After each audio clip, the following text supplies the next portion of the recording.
Get the win on Valentine's night. Love is in the air, hopefully, for you and yours. And it certainly was for the Vols tonight getting the win. It wasn't pretty. It didn't look like it was going to be a double-digit win for most of the night. But Tennessee rallies back with a late push as LSU had to foul a little bit. Wins by 10, 73-63, the final. Alex Myers in for Tony Basilio tonight, trying to give him and Mrs. B as much of a night off as we can here on this lovely Valentine's Saturday evening in Knoxville. So we have a lot to talk about in this game. Kind of the perfect storm for certain callers who, obviously you like the win, but there is certainly a lot to talk about and a lot to gripe about, if we're being honest. If that's the way you decide to look at this game, or you could say, hey, this is a tough battle, and it didn't look great, but Tennessee found a way to get it done. However you'd like to talk about it, you can do so by calling 865-200-5402. That's 865-200-5402 to get in with us tonight on the Garza Law Tennessee basketball overtime. Leading scorers before we go to the phones, it was Nate Ament tonight, 6 of 19 from the floor. Didn't hit a three, but here's what stands out to me. 10 of 11 at the free throw line. He finishes with 22 and 9 on the night and no turnovers. Really, really clean game for Nate Ament, who it didn't seem like he was starring. It wasn't really a flashy game, but when stars become stars, that's what it looks like. It doesn't hit you in the face every time, and you don't always necessarily notice because their level of play, that's the standard. Gillespie finishes with 12, 4 of 8 from 3, and 2 turnovers, while J.P. Estrella led all-scoring Vols at half with 9. He finishes with 16. Nice night from J.P. Offensively, finishes 7 of 9 from the field, 16 points, and 9 rebounds in 28 minutes of actions. Let's go to the phones. Welcome in to our first call here on the Tennessee or Garza Law Tennessee basketball overtime. Happy Valentine's Day. Who we got? Hey guys, Dave. Hey Dave, welcome in. Yeah, we won the game, but did you find it kind of strange that 55 seconds ago left in the game that LSU didn't try to score? They didn't try to score at their last possession. They shot it towards the end of the shot clock, and then we got the rebound. They didn't foul. Guys, I know I'm good. You can laugh at me. You can do everything you can say, but I want you to look at Jacoby Gillespie's stat line in the first half. He had 3 points, 3 shot, 1 of 3, 2 turnovers. Certainly, 2 assists. Certainly not what we're used to seeing from him tonight. 12 points. He made 4 threes, but that was really it. I mean, he didn't. The thing that pops from his stat line, Dave, for me, is that he didn't attempt a free throw shot. He didn't attempt a free throw shot. What'd you say? He didn't attempt a free throw shot. That was the biggest thing for me. I mean, y'all can laugh at me, and they can everybody think I'm crazy. But at the end of that game, I mean, that whole game was strange. Now, I don't know. That's a horrible LSU basketball team. Horrible, but that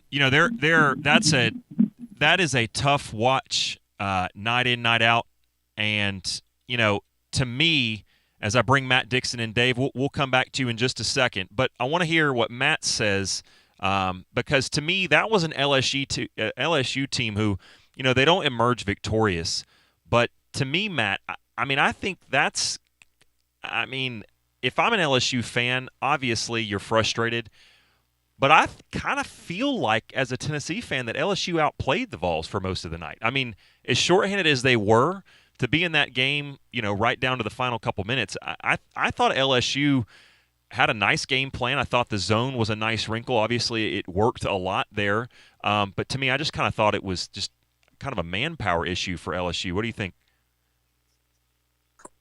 Yeah, I think they played a lot closer to to their ceiling than Tennessee did, and probably just overall outplayed Tennessee. They just, like you said, they just don't have any talent, and just can't match up with Tennessee, especially on the inside. You know, and when you get rebounds like Tennessee does, and their bigs are in foul trouble, they just don't have any players. But no, they did outplay Tennessee a lot. They shot well for them, made some good looks in the second half. So I mean, you got the win, and it didn't look good. You didn't necessarily play very good, but you still won the game. So, and you played a bunch of. I mean, you had Ethan Berg out there playing a bunch of minutes, even in the first half, which kind of was an early indication to me of how Tennessee was going to approach this game. So, I'm not going to be overly critical if they didn't play well, because they clearly went into the game with an emphasis on trying to let Berg play and maybe try some things out. So, yeah, and I think that's a really good point. Fascinating stat tonight. Ethan Berg on that layup he got early in that first half. I think he was playing, when Ethan Berg's checking in at like the 13-minute mark in the first half, that, I agree, tells you what Barnes was trying to do with tonight's game, and tells you, to me, how much of a threat he thought the opponent was. And that's to say, not a real big one. He scored on that layup. It's his first bucket in SEC play, and he was checking in that early. Dave, what else you got for us? Nothing, but I won't be shocked if Oklahoma comes in here and beats. I really won't. I won't be shocked if this team loses to anybody. This is a bad Tennessee basketball team. It just is. Y'all can laugh, whatever you want to laugh at, but it is. Y'all have a great night. All right, Dave. Appreciate you. Matt, what do you think? I should have asked him this. What do you think, the whole life's like a box of chocolates? I don't know. I'm not a big fan of the heart-shaped boxes because I don't like getting surprised, when I'm eating something. I like just kind of plain Jane chocolate. What do you think's in Dave's, if he gave you a box of chocolate, Matt, what do you think would, when you bit into that piece, what do you think would be inside there? Maybe something like some glass shards? Just something like those, maybe those jelly beans, like those Harry Potter jelly beans where it's like tastes like dirt or vomit or something. Yeah, about as bitter a taste as you can have. Something rock hard that like cracks the tooth.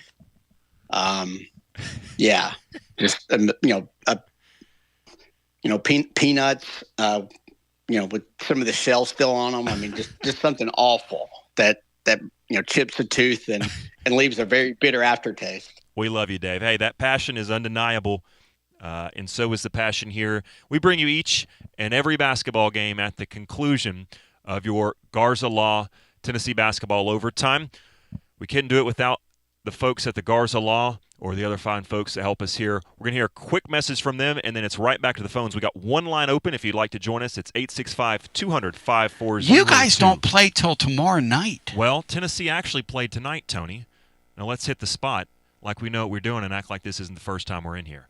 We'll get you back to this episode of Garza Law, Tennessee basketball overtime, presented by Marcos Garza and your Garza Law firm, online at garzalaw.com. Don't you dare trust one of these carpetbagger, fly-by-night attorney groups that's come in here from Florida, Alabama, etc. You're going to trust the Garza Law firm, folks that live, work, worship, grocery shop with you, are a part of your community, are a part of us, are of the earth.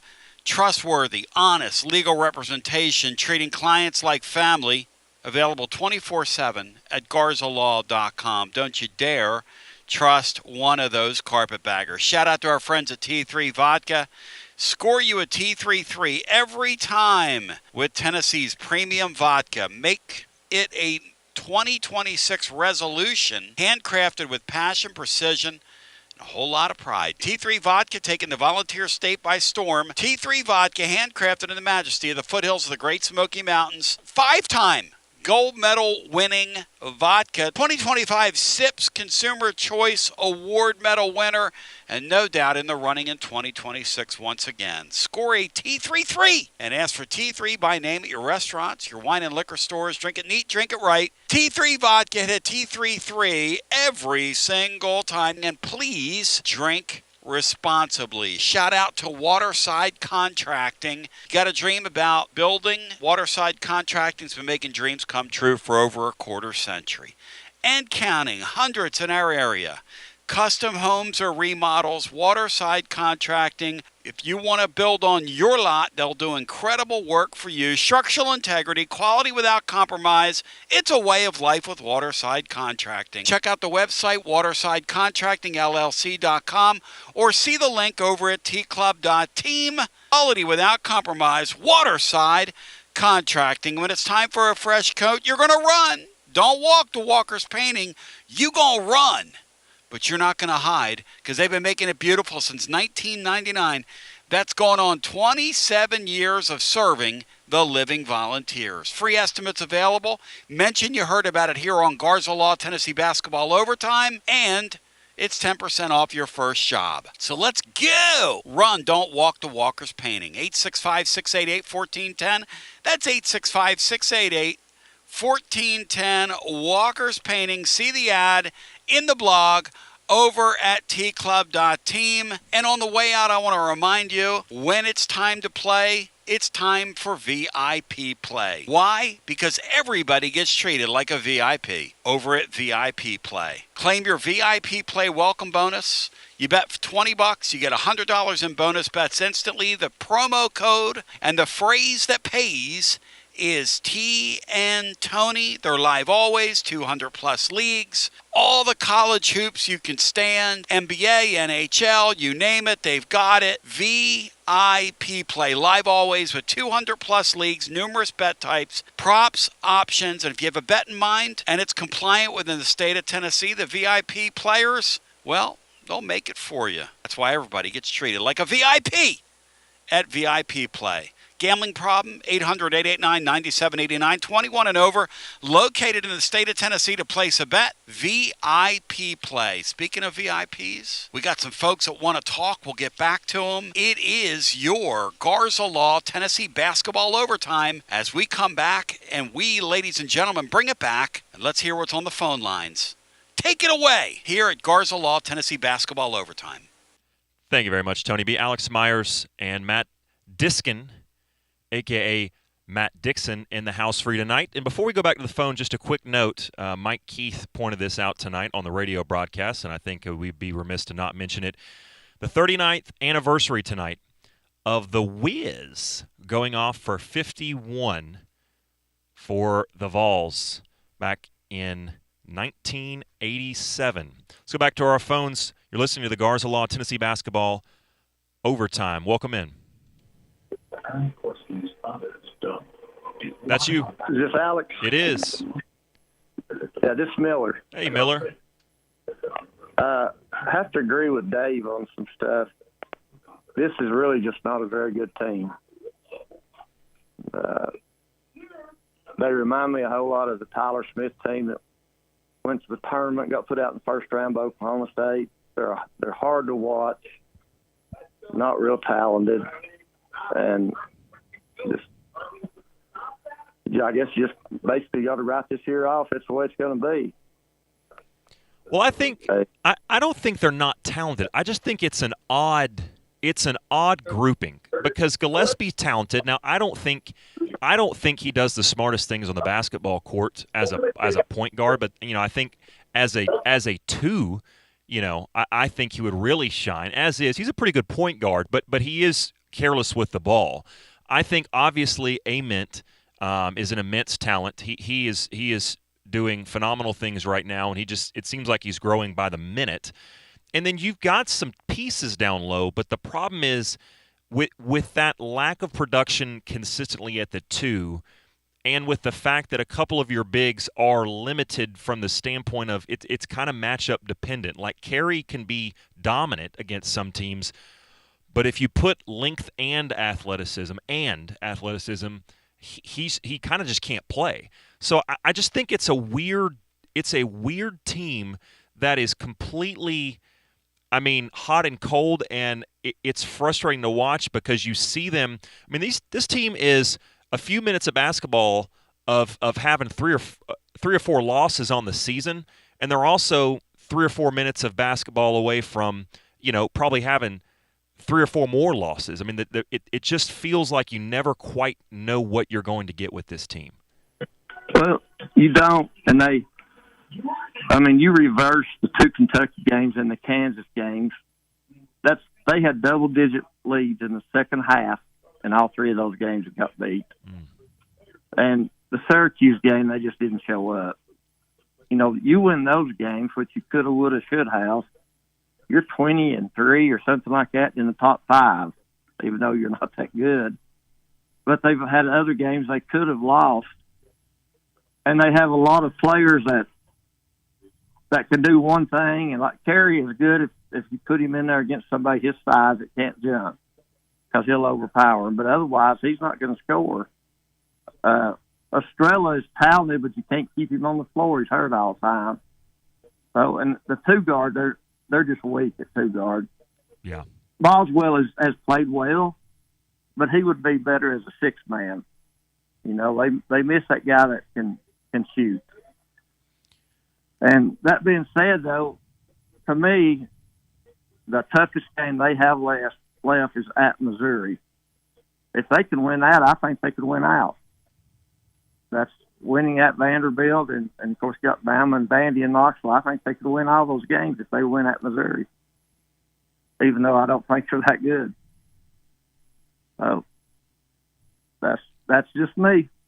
Well, I appreciate your thoughts, Miller. It's always good to hear from you. All right. Later, man. All right. See you. You know, Matt, this is, and perhaps that's a good discussion topic, is the right answer is to the question I'm about to pose is they're probably somewhere in the middle, which is exactly where they are. But for the sake of discussion, Matt, I think it's a great question. Miller just posed, you know, if you reverse those Kentucky and Kansas games to wins, you're looking at a team with, 4 losses, probably without question a top 5 team in the country. But you could also say the same thing about a couple of these wins that they've squeaked out where they probably should have been losses. Is this team closer to that top 5, top 10 team, or to the team that we've seen go unranked and look brutal at times? I think you're a lot closer to that unranked, that 25-ish range than you are top 5. I mean, I just don't think this team is really comparable in any way to the last two that were those top 5, you know, Elite 8 type teams. This team's just nowhere close to that. They're a lot closer to, you know, the middle of the pack of the SEC. And then, you know, they've kind of shown that when they've gone up against teams at the top of the league in the standings, they've gotten beat. So this is who this team is. Expecting something to change at this point in the year is, I guess it could happen maybe in spurts like you're talking about, but this team's just not consistently gonna play clean basketball and execute for 40 minutes. That's just, for whatever reason, that's not who they are. They're going to commit a few too many turnovers. They're going to always miss a few too many free throws. You just got to hope that you find a way to win games despite all that stuff. And I guess you can write amen, and even Gillespie at times you can do that. But like Dave said and Miller, this team is just kind of inherently flawed with some of its just deficiencies on the roster, and that's not going to get better. Lance George 6489 on YouTube. The message is now retracted, but it said something along the lines of, "It's baseball time in Tennessee. Who cares about basketball?" My answer to that would be, you, good sir, because you're listening to the post game. Thanks for your business, and thanks for being there. Speaking of YouTube, that's a great way to consume the show. If you haven't found the show there yet, we got 154 live viewers right now. That number will continue to climb as we go through the night and as this is watched, later on. And that's with me doing it. So, it would be even higher on most nights. And, that's a great way to consume the show. You can follow along with other people who may not call, or sometimes other callers who you recognize on there. It's kind of an interactive way to follow the show. Of course, you can always listen on the app or listen on X. So we go back to our phones, 865-200-5402. Welcome into our next caller. That's you. All right, we'll come back to you in a minute. Perhaps. Welcome into our next caller. Let's try this again. Hey, Alex, how y'all doing tonight? Good. Thanks for being there. Yeah, it's Andrew Marable. About what Dave and Miller were saying, I wouldn't say this is a bad team. It's just the way it's constructed, where we're playing through the paint. It's just not going to lend itself to anything but close games. When you're not hitting a lot of threes, it's going to be a lot of trading twos for threes at times, and that's why we've seen so many close games. And like you said, some of them have gone our way, and some of them haven't, and that's why it just feels like we're kind of up and down so much. Yeah, Matt, what is it about? Is it the style they play? Because the caller has a good point. It just feels like, and maybe it's because the blown leads, but it does feel like no matter how good that this particular Rick Barnes team is playing, you never really feel comfortable. Yeah, I think it's just the way that they play and the style. They're not particularly play with any tempo. They don't shoot a ton of threes. They play inside out, like our caller said, and they defend the paint really well because they have two bigs in there most times. So teams shoot a lot of threes, which kind of leads to if the other team's making them, they can kind of stick around in games and score with you, and sometimes outscore you if making threes. So it's more built like a throwback team from like 20 years ago, where you have two traditional bigs, or like some Big Ten teams typically are, where they really go after the glass. They play, try to play solid defense, but that's just kind of, I think it's a good point that this team's always going to be in close games just because they lean on defense and don't particularly try to just outscore you. And guys, we had to our caller, I'll remind you, speaking of twos and threes, how about 4? We had our obligatory foul a three-point shooter and not foul him hard enough to miss the shot towards the end of the first half. I just kind of dropped my head at that. It's like every game, guys. Yeah. Well, I don't disagree with the roster construction. I just think when you missed on all those two guards in the portal, because the roster construction in the last 2 years with the Elite Eight runs was fine. You just missed that inside scoring presence to kind of keep you in games, and that's why, if you had a game where Lanier or whoever didn't hit anything, you dropped off a cliff and you could get blown out. I mean, this year the only team that's blown us out is Florida, and that's because they're our roster but just better players. But every other game we've been in it, and that's because you've got that high floor but kind of low ceiling roster construction. Well, I will say this though. I was talking to Tony off the air during kind of the late few minutes of that game, and I agree with you. I think it's a pretty high floor. It feels like anything is. It sounds so weird to say with the negative things that have been said, and some of them come out of my mouth. I still think though this is a team that could get beat in the second round if the matchup's wrong. I could see them losing to a 12 seed, a 9 seed, or something in that first weekend. But if the matchups are right, you've got a top 5 player potentially in the tournament at this rate if Ament continues to elevate. And we've all seen these small teams that don't have the talent, don't have quote-unquote roster construction like most people would want. If you get one guy on a burner, I still think this is a team, if things line up, and that's a big if, right? I still think this is a team that could make a deep run. Maybe I'm crazy for saying that. Maybe I'm a sunshine pumper. I don't know. But I just know when I watch this tournament for 31 years of my life now, every year there's a team that has to have a star to step up, and right now we've got one. Yeah, and I think you're right, because if you do have the post players keeping you in the game, keeping the floor high, and then you've got men who's getting to the free throw line, and you kind of, especially once we get second, third round, where we're probably going to face some high seeds. I don't think we're going to get higher than like a 6 or a 5. That can keep you in a game as you just keep chipping away at a lead, or you keep keeping them at arm's length if a men's just kind of slowly keeping you in the game like that. Yeah, it's going to be fascinating to watch. I mean, this team, and I think we've heard it from the callers all year. I think you're kind of in this boat listening by your tone, sir, but this team is kind of a tough watch, kind of frustrating.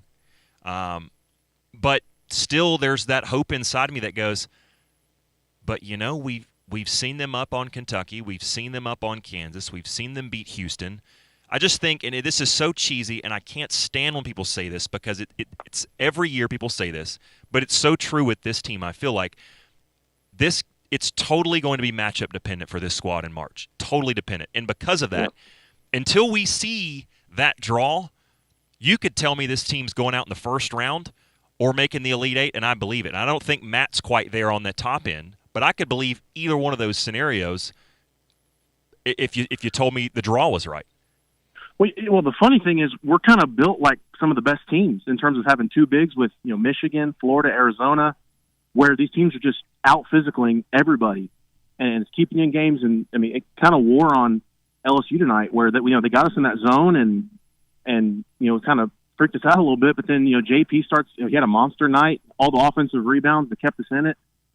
And you just kind of wear teams down, especially the lesser teams, which I think Tony said it this week. Kind of first round, I think we just bludgeoned somebody inside with Carey and everybody.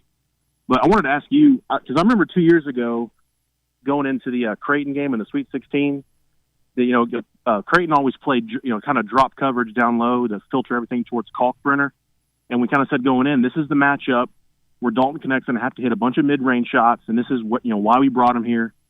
And I think tonight, after seeing that zone, that second or third round, I think someone's going to throw a zone at us, and they're going to dare Nate Ament to hit those free throw line jumpers and see if he can shoot us through a round. Because, playing a zone, obviously you got to shoot your way out of it, or they're going to stay in it, and we don't have the shooters to do that. I think that's a game that might come down to Ament. And before you jump off the line, I'll ask you the question. I'll turn it right around at you. As a Tennessee fan, with everything you've said and all your feelings, if you told me Nate Ament to have a good game shooting from the mid-range to get us through a round, you think it's happening or no? If that was the lone thing it came down to, I would probably say yes, just because I think that if he's not getting his shot off, he's going to draw a foul. And really, that, all you can do is hope he misses. And that is the key, and I appreciate the call. Good phone call. Thanks for your thoughts. That's the key, and that is my biggest positive takeaway from tonight, is that Ament's free throw shooting has continued on an upward trajectory. Matt, you'll take 10 of 11 from him all night long, because in that tournament, that's going to be the difference between one of those games. If Tennessee shoots poorly, you're going to go home. If the ball is in Ament's hand and in Gillespie's hand, if they can hit free throws, you're going to be all right. Yeah, and that's what can be a huge separator with Ament as opposed to a lot of other, kind of these go-to scorers is his ability to get to the free throw line if the jumper's not there. It's a really good point because he's really tough to defend just anyway. But when he can make shots or attack the basket, it's almost unfair, especially in the college game, to do that. So it is a good point, and I agree with it. That you obviously want this season to come down to Ament and Gillespie, doing the majority of the work for you and taking the big shots. So. And you have enough with Ament. He's got a skill set where you can score in a couple of different ways, which is key. So even though you kind of struggled with his zone, and I thought it was just a really good game plan by LSU to do that. You'll have to figure out a way to get out of it. You played pretty well against some zone at times this year, but LSU was kind of taking away the free throw line stuff that they had against Auburn and some other teams. But, I think going back to the Mississippi State game, they didn't play zone, but it almost felt like they were daring Tennessee to shoot those free throw line jumpers, and Tennessee did a lot. And it's just such an inefficient shot unless you're, making them at least 50%, which this team just, doesn't do. That is the great Matt Dixon, TGMD. You're getting post-game Matt Dixon right now. I'm Alex Myers in for Tony B tonight on this Valentine's night, trying to give him and the lovely Mrs. B a night off. We appreciate you being there. We got a lot more to come. One open line. You better get it quick, though. It's 865-200-5402. You're listening to the Garza Law Tennessee Basketball Overtime here on the Basilio platforms. We'll get you back on this episode of Garza Law Tennessee Basketball Overtime momentarily. Shout out to our friends at Garza Law. They're online at garzalaw.com. They are attorneys that care. Let us help. And they are live. They are local. They live among us. Don't you dare trust one of these out-of-towners, these carpetbaggers, these people that have bombed the area on our local airwaves Garza Law online at garzalaw.com. Whether it's DUI defense, criminal defense, personal injury, Social Security disability, or other aspects of the law, Garza Law has got you covered. They are a fabric and a fabric in this community. What is a fabric? I don't know. But I'll tell you one thing. My friends at Calhoun's are a part of the fabric of this community as well. They've been sponsoring us for over a quarter century. They have been celebrating at the Copper Cellar family of restaurants 50 years of serving the living volunteers. That's right, 50 years. Ladies and gentlemen, shout out to Calhoun's. The taste of Tennessee. Before or after the basketball game for the Vols and the Lady Vols. Also remember, great party platters when you're hosting. And remember, they also do takeout as well. They are the taste of Tennessee. You will taste the freshness. Calhoun's, the taste of Tennessee. My friends at Connexion present Knoxville's Drive of the Game here on Garza Law, Tennessee Basketball Overtime. The My 20 Drive of the Game. The transportation platform revolutionizing the trucking industry nationwide, right here out of beautiful Knoxville, downtown Knoxville. You take control of your fleet in 2026. You improve your safety scores. You make drivers happy. You maximize your profitability. You make it a winning year in 2026 with KONEXIAL. That's KONEXIAL.com. Put a /Tony on there. We get credit for it. Drive life with Connexion and go Vols go. And you talk about live and local. Josh Collins is a pillar in our local community. What a beautiful guy he is. Look, you can get insurance anywhere, but will you get the Collins insurance difference? Our entire studio in the Raymere studio is insured by Josh Collins and the Collins Insurance Agency. We count on him. We trust him. We've had a few lightning strikes here. They've always been quick to pay. You never know what's going to happen. You and I both know that. See the difference. Experience the difference. CollinsInsuranceTN.com. Also, want to shout out my friends at Alumni Hall. Ladies and germs, basketball season. The Vols and Lady Vols, they've got you covered. Also, when you're getting excited about Tennessee and the upcoming baseball season, they've got you covered. Doesn't matter the sport, doesn't matter the season, whatever the reason. Alumni Hall, the ultimate volunteer shopping experience. 3 locations in Knoxville. Also Bristol, Johnson City, Murfreesboro, and anytime around this great world of ours at alumnihall.com. Alumni Hall. Now let's get back to the action on Garza Law, Tennessee Basketball Overtime. Back to the phones we go. Welcome into our next caller. Hey, man, this is Kevin in Muletown. How are you doing? Hey, doing well, Kevin. Couldn't ask for much better on a Saturday night. Hey, is it all right to be a little positive? Hey, you know what? Believe it or not, that's allowed. Okay. Well, it was nice to see Berg get off the milk carton and contribute and hit some big shots. And I just wonder, that I don't think Amari Evans got any minutes the second half, and he had a shirt on, a warm-up shirt the second half. I just wonder maybe if he had an injury. I don't know. That's a good point, Kevin, because I actually saw, and I'm glad you reminded me of Evans, because I don't know that I'd noticed them doing that this year, but they had Evans playing the 3, and they had a lineup when Ament was out where it was Gillespie at the 1, Boswell at the 2 like normal, but then Evans at the 3. Now, I think offensively, obviously, you'd rather have Ament in there, but a potential lineup where Ament's at the 4 with that defensively, that's a really good lineup, Kevin. Yep.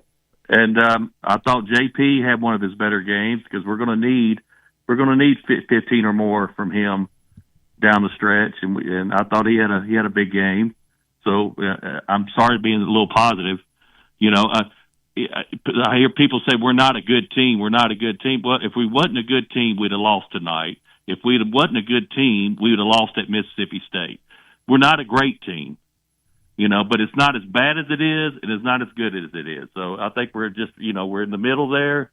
But you said it. It's all about matchups. So if we get in this tournament situation, it's all about matchups. And long as Nate is taking it to the rim, drawing fouls, making shots, making his free throws, we got a chance. And I tell you, there was a couple of times tonight he got murdered murdered, and they didn't call it. And even on one that he made, I thought Rick was going to blow a blood vessel there. But do you recall that at the close, maybe I think about the 3 or 4 minute mark? Matt, did you catch that? Because I did not. I didn't, but he continues to get roughed up kind of throughout games, especially when he doesn't have the ball. The teams are really, latching and grabbing onto him. But, when you finish, he still, shot 11 free throws. So, like, if you're an opponent, that's what you say. Like, the guy still shot 11 free throws, so it's not like they're not calling fouls. But, no, teams are being very physical with him, and it's, you get the call sometimes, and other times you're not. Well, we're the second best rebounding team in the country, so that's what's winning games for us. And we can just get hot, get a matchup. I think we can at least get to the Sweet 16, maybe do something. So appreciate your time, guys. Enjoyed it. Appreciate Kevin calling in. If you would like to, a line just opened up as he falls off. 865-200-5402 to get in with us on the Garza Law Tennessee Basketball Overtime. Let's go right back to the phones. Welcome into our next caller.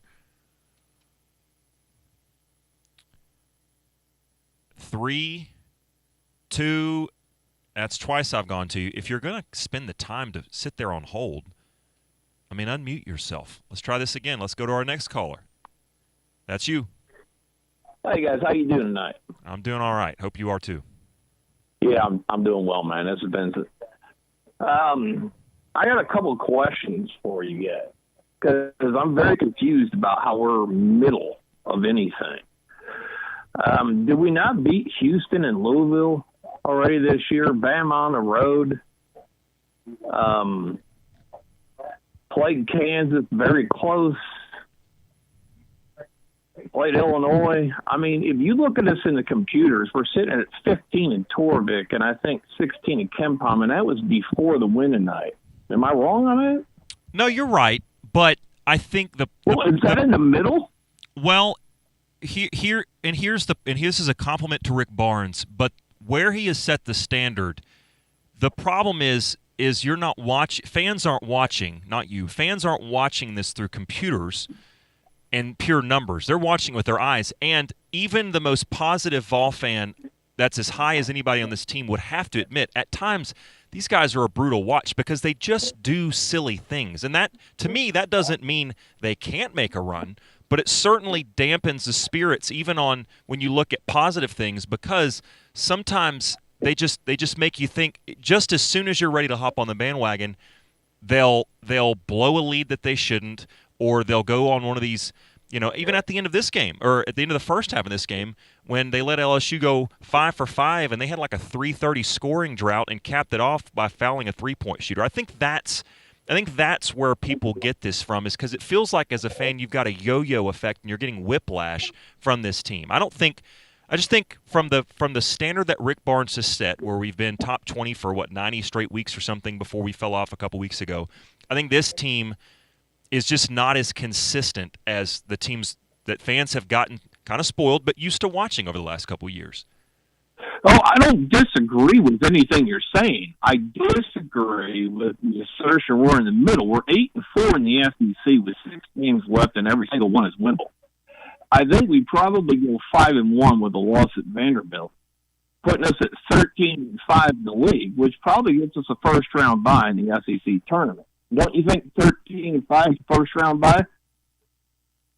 Matt, you think that gets us one? At 13-5, yeah, I think that would definitely get you a top four. Yeah. Certainly Florida's likely to win the league. Arkansas probably have a better record, but I don't think Kentucky's going to. And I don't think Bama's going to, so who else is it going to be?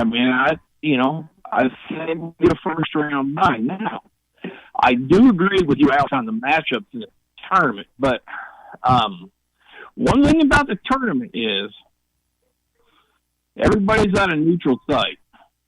And the one thing that is king on a neutral site is rebounding.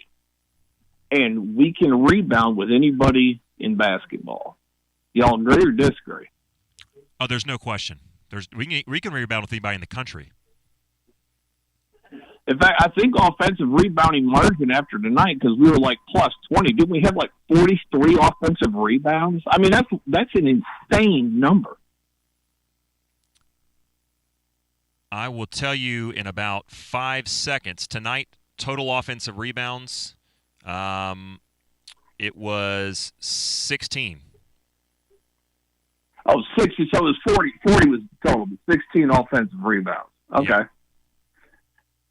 But we were cleaning up a lot. Now, I think that the lack of a two guard being able to drill a three is going to ultimately prevent the team from sniffing the Final Four. But, you know, it reminds me a little bit of Danny Manning. You know, that Kansas team in '88 was, I think, maybe 18-12 or 19-12 in the regular season, and went on a run in the tournament because Danny Manning couldn't miss, and he was playing at 6'9" or 6'10". And we got a guy like that. So if he goes on a heater in the tournament, all bets are off. Yeah, I mean that's what gave me hope with Kennedy Chandler a few years ago. It's what gives you hope. That's why, and we said it at the beginning of the year when he struggled. That is why you paid the big money for a guy like this, for a stallion, a horse, in hopes that the reins, you can let him go, and in that 2 or 3 game stretch where he's a difference maker, that second, third round potentially, that's where a guy like that is worth the money. It's not in December. It's not. As much as people wanted it to be, it's not.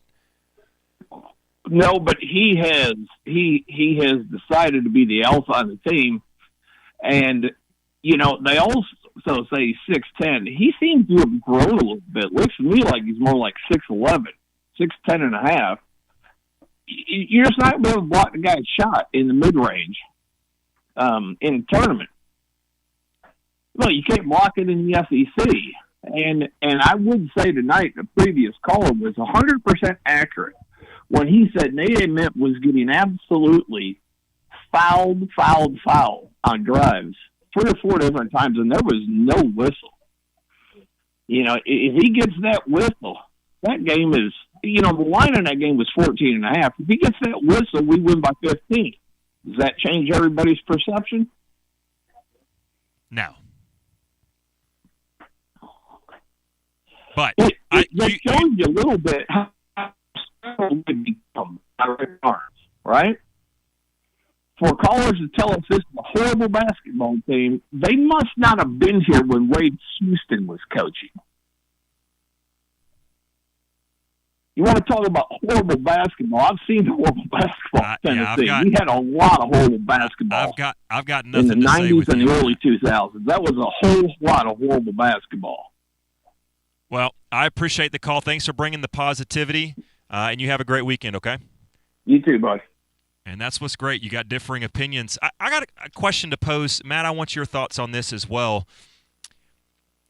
People have talked, you know, and we all know what Negative has talked about with in recent call-in shows and such with Gillespie. Could it be that Gillespie was brought in here and has been the guy? He's been Batman for the first 2.5 months of this season, and then all of a sudden, within the past 2 weeks, I mean, it's happened incredibly rapidly, that all of a sudden Nate Ament is the guy, and now potentially he's trying to kind of figure out what role he plays. Because one thing that we complained about earlier in the season was we're not running a lot of sets for Nate Ament. And tonight you saw it. We've seen it recently, them doing things deliberately to get him a spot late in the shot clock for him to be the guy that takes the shot. Could it be that some of the struggles from Jacoby Gillespie are because he's trying to figure out how to fit in now as kind of playing second fiddle?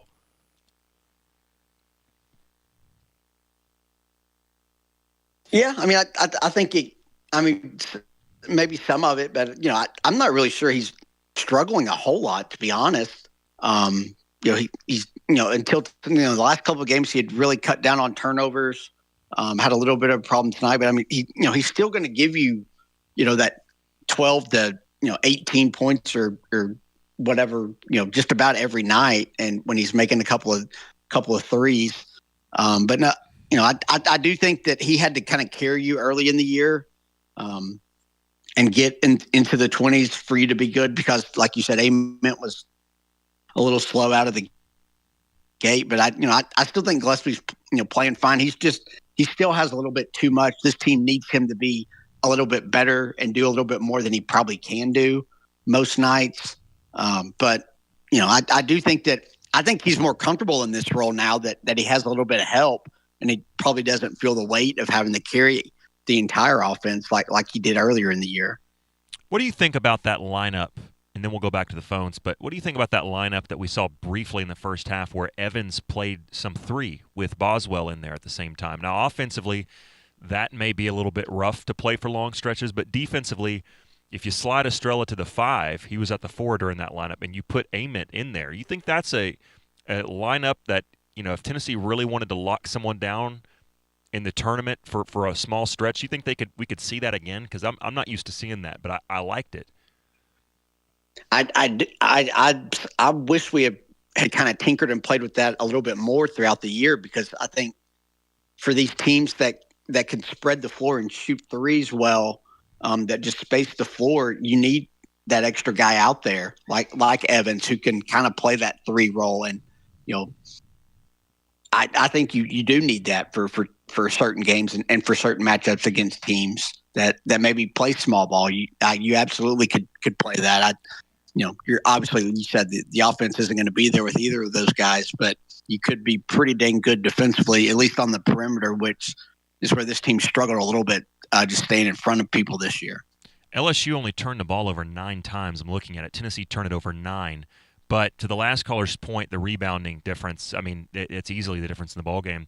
Total rebounds, Tennessee wins 45-24. On offense, they doubled them on the offensive glass. 16 offensive rebounds for the Vols, only 8 for LSU. And Tennessee wins the assist battle 17-11. But because of those second chance points, the points in the paint 34-18 in favor of the Large Orange. Let's go back to our next caller. Hey there. Hey, Alex, Zach. Zachy, good to hear from you. We're heading back from the game. That was a tough watch, my friend. Like you said. Well, and you were in the building. You were in the building, Zachy. And before you get to the point you want to make, I want to ask you, as someone who's in the building, I know it was a blackout, they were calling it, and the black jerseys, the black T-shirts. Was there a technical blackout on the stats at one point inside the arena, trying to on the scoreboard? Yeah, there were. There was a couple. There was one where there were flashing zeros. The scoreboard was also incorrect for about 2 minutes. It showed us having, I think, a basket more than we did. But yeah, there were some issues. And then one other technical issue. I'd like to hear. I wish Tony was here. Kind of. Boswell managed to pick up a foul with his nose. He fouled a guy so hard with his face that he had to come out of the game and have cotton put up his nose because he was bleeding. He bled on the court so much that they had to bring out the forensic team. I don't know if you saw that, but it was kind of weird. He just continues to he continues to take shots to the head. No, Boswell taking elbows to the face and Tennessee allowing a 4-point play are just kind of, you can go ahead. They're free spots on the bingo card every game. It's maddening. And he hustles, and that's why he gets put in those positions. But, man, he really it was like, I think it was in the last 4 minutes, he was, which we were giving LSU everything kind of that they wanted.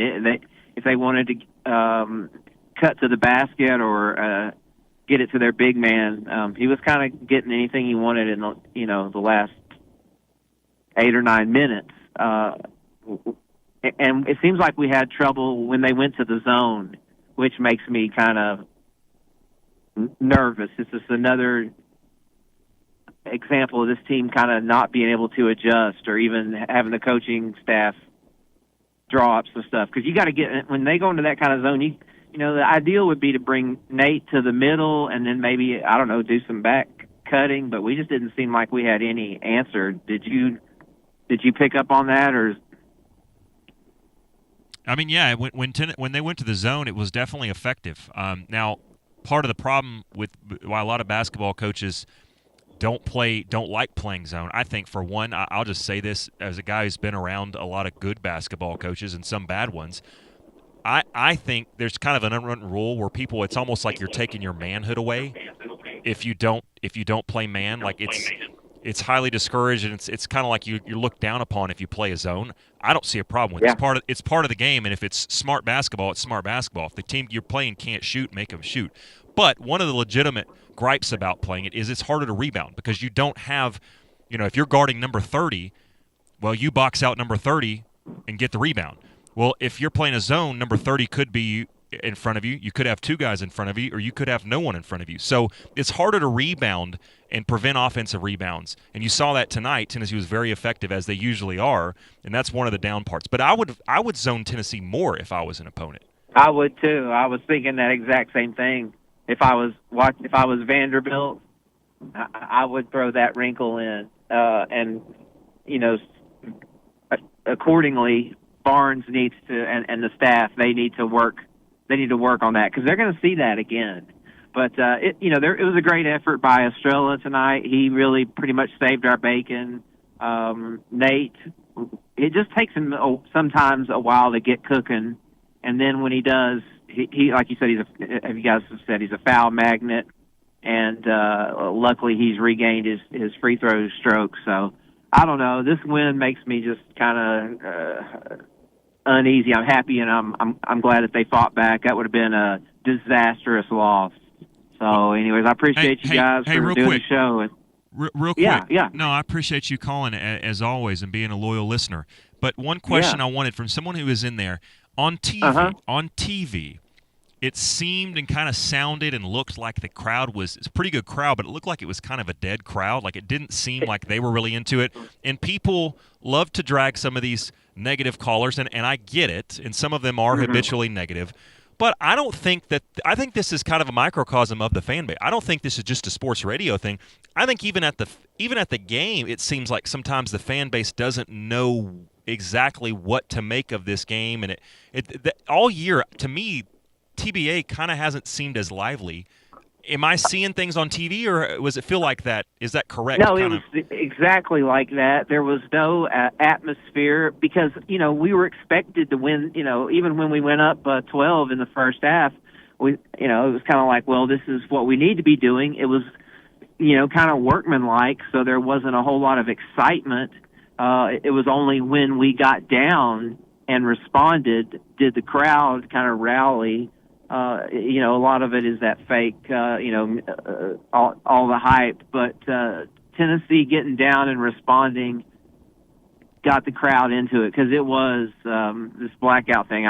It's a strange deal. I'm not a big fan of the blackout stuff and the dark jerseys, but it took a minute, and it was one of the more stranger environments. So. I hope we can have a raucous crowd, for like the Vandy game and maybe Oklahoma. But great win. I'll take it. Could have been worse. And again, thank you guys for doing the show and helping us get back to Johnson City. So take it easy, Alex. Hey, you too. Have a great drive, safe drive, and happy Valentine's Day to you and yours.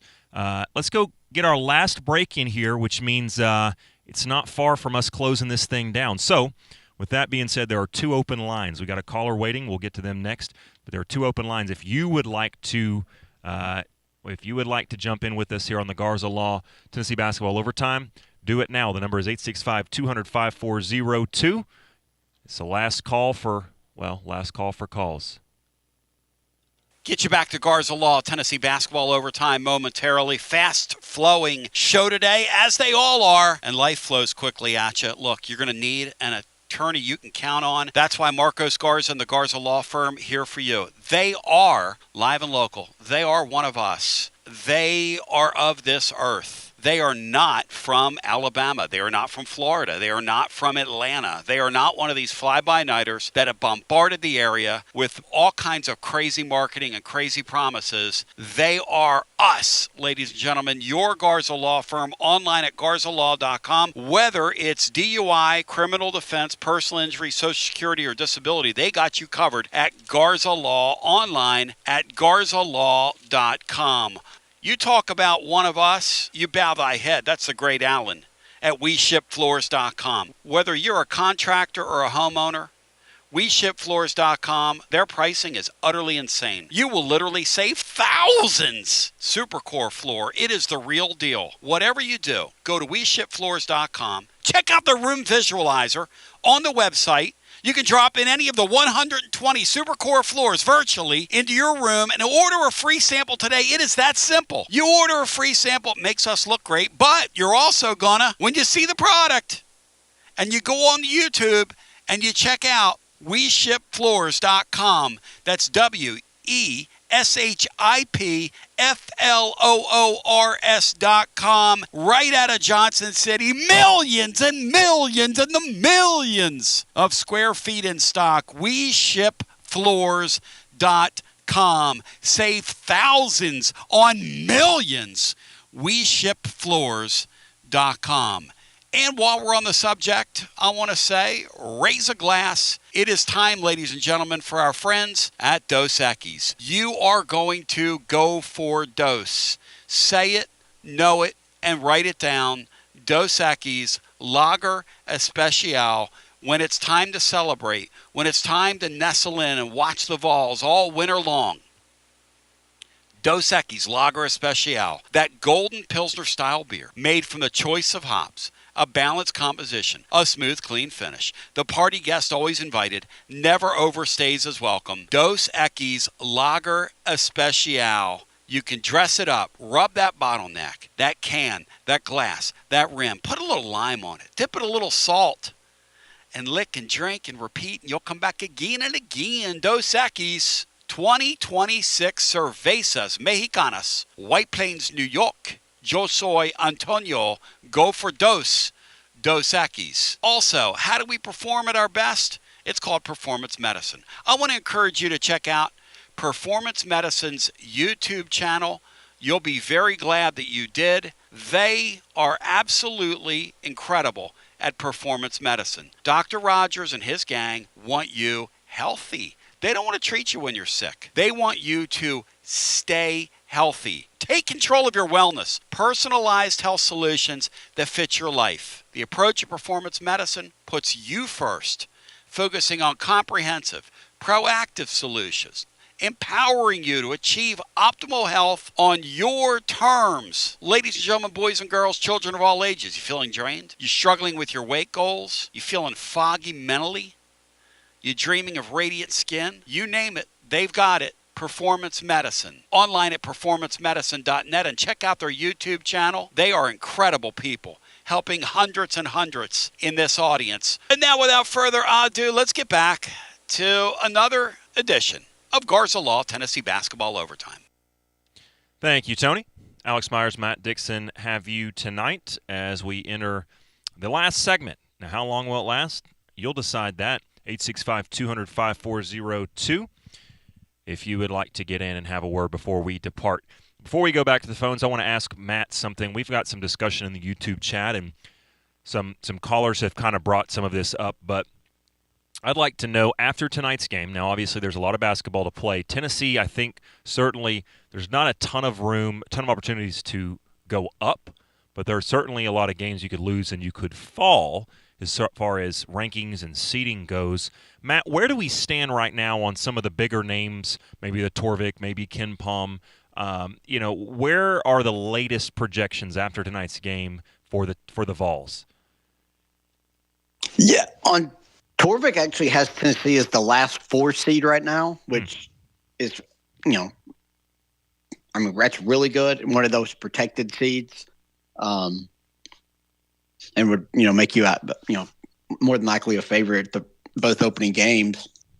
The bracket matrix that kind of just averages all the everybody's projections, all those like just the hundreds of them, I guess now, had Tennessee as the first 6 seed. So, kind of somewhere in that range. I think the 4 is probably the high end this team could get to. And then, 6, 5 or 6 is probably, the most likely. If you get 12 and 6 in the league, you're probably on the 5 line, I would think, comfortably. But that's kind of where you are right now. You beat Oklahoma, and then you have a game there in Nashville where, that could certainly kind of cement you on the 4 line at the moment. So, like a loss tonight would have been a seed line, like a whole line loss. Just what it would have done to your resume to lose, at home as that big of a favorite to what is a bad team. And remind folks why it's so important and why we care so much about seeding. Not just, every team wants and every fan base cares about seeding, but with Rick Barnes in particular, he is a model of consistency, and that's sometimes a good thing, sometimes not as good. Do you have that memorized, as I think you once did, about Rick Barnes and his how his teams do when they're higher seeds versus lower seeds in the tournament? Yeah, his teams never overachieve in the tournament. Like, they never go further than they're kind of supposed to. And it's really regardless of who the opponents are. I think there was one year his Texas team was a 6 seed, and they upset a 3 seed North Carolina team. And that was kind of I think there may have been one other time they did that. Maybe they beat Mississippi State in like a home game, like in Houston when they were a lower seed, which was kind of a weird deal. But for the most part, Barnes's teams don't overachieve in the tournament and go further than they're supposed to.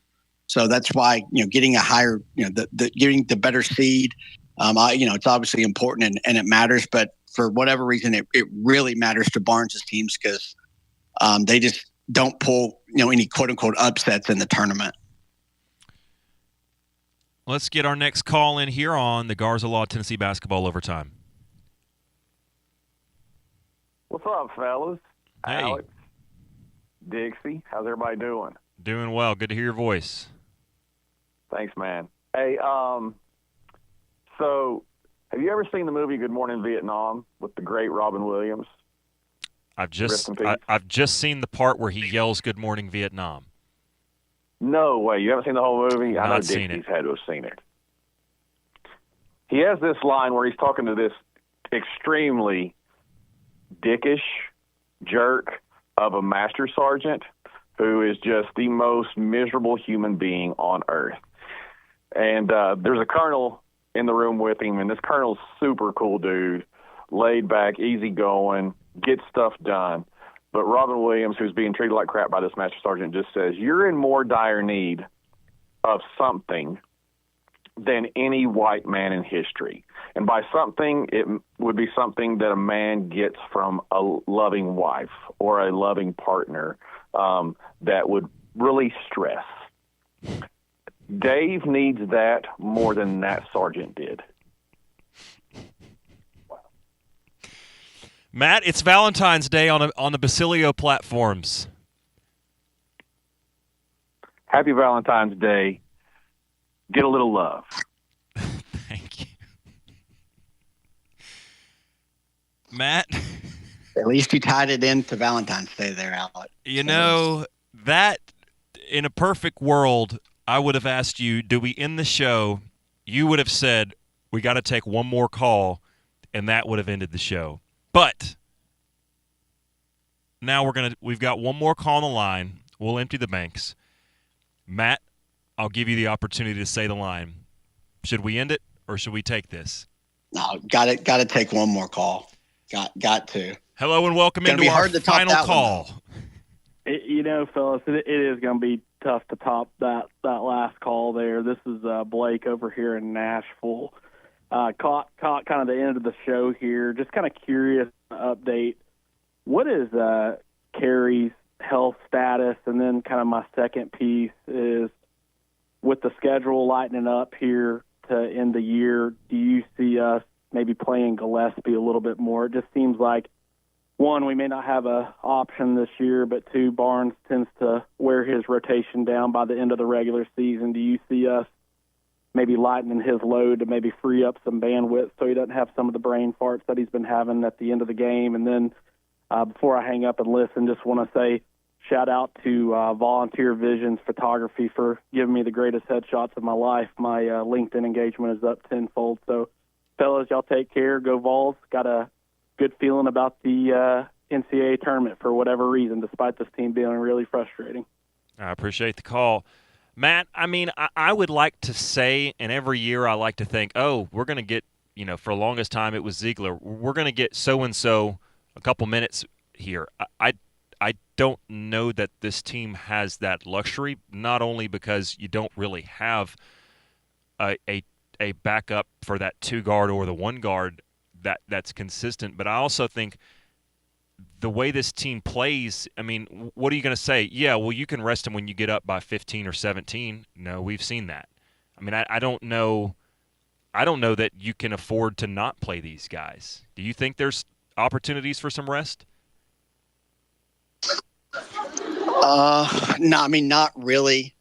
We've seen them occasionally here the last few games where they play Gillespie on the wing for like 4 or 5 possessions. And try to save him a little bit there.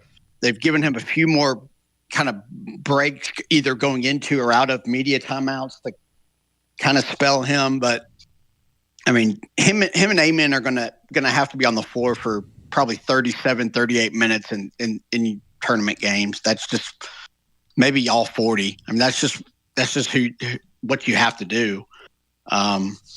So now, and you played Berg a little bit tonight, which was again kind of an interesting deal there early in the first half. Maybe you're trying to do a little bit of that there, but it seemed like Berg was even on the wing there, and you're still running things with Gillespie. So I mean, like you said, I don't think this team can afford to do that for very long in a lot of these games. And we mentioned it at the beginning about this team's going to be in close games kind of throughout, regardless of the competition. So.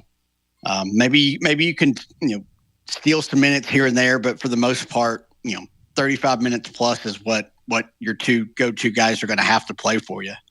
Yeah. Well, Matt, it's been real. It's been fun. I appreciate you. I know you've got the lovely Mrs. Dixon that you've got to give her some time, but I appreciate you giving us some time, as well as everybody who took the time out of your busy weekend to tune in and listen to about a 5th-string quarterback play a little ball tonight and get on with the airwaves. Tony and Laura, we appreciate you all setting us up and making this happen. As always, Tony will be back with you at 11 o'clock on Monday on Fox Sports Knoxville and all the Basilio platforms. Final score, Tennessee 73, LSU 63. Another win in Thompson Bowling Arena. Congrats to the Vols, and I hope everybody enjoys their weekend. Have a great night. Get 3 points. 1 to 3. 2 turnovers. It didn't look like it was going to be a double-digit win for most of the night, but Tennessee rallies back with a late push as LSU had to foul a little bit. Wins by 10, 73-63, the final. Alex Myers in for Tony Basilio tonight, trying to give him and Mrs. B as much of a night off as we can here on this lovely Valentine's Saturday evening in Knoxville. So we have a lot to talk about in this game, kind of the perfect storm for certain callers who obviously you like the win, but there is certainly a lot to talk about and a lot to gripe about, if we're being honest. If that's the way you decide to look at this game, or you could say, hey, this is a tough battle, and it didn't look great, but Tennessee found a way to get it done. However you'd like to talk about it, you can do so by calling 865-200-5402.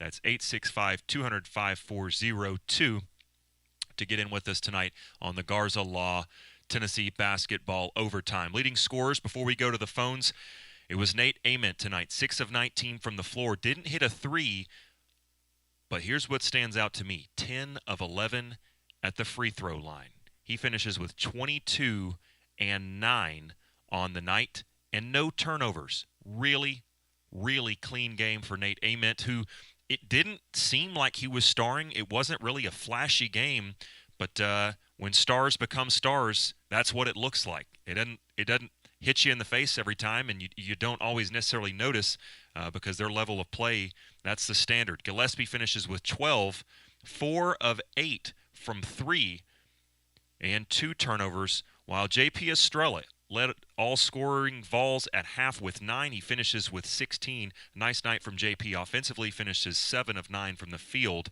16 points and 9 rebounds in 28 minutes of actions. Let's go to the phones. Welcome in to our first call here on the Garza Law Tennessee Basketball Overtime. Happy Valentine's Day. Who we got? Hey guys, Dave. Hey Dave, welcome in. Yeah, we won the game, but did you find it kind of strange that 55 seconds ago left in the game that LSU didn't try to score? They didn't try to score that their last possession. They shot it towards the end of the shot clock, and then we got the rebound. They didn't foul. I know I'm gonna. You can laugh at me. You can do everything you can say, but I want you to look at Jacoby Gillespie's stat line in the first half. Hit 3 points, 3 shot, 1 of 3, 2 turnovers. Certainly, 2 assists. Certainly not what we're used to seeing from him tonight. 12 points. He made 4 threes, but that was really it. I mean, he didn't. The thing that pops from his stat line, Dave, for me, is that he didn't attempt a free throw shot. He didn't attempt a free throw shot. What'd you say, Alex? He didn't attempt a free throw shot. That was the biggest thing for me. I mean, y'all can laugh at me, and they can everybody think I'm crazy. But at the end of that game, I mean, that whole game was strange. Now, I don't know. That's a horrible LSU basketball team. Horrible, but that is a tough watch night in, night out, and to me, as I bring Matt Dixon and Dave, we'll come back to you in just a second. But I want to hear what Matt says because to me that was an LSU team who, they don't emerge victorious. But to me, Matt, I think if I'm an LSU fan, obviously you're frustrated.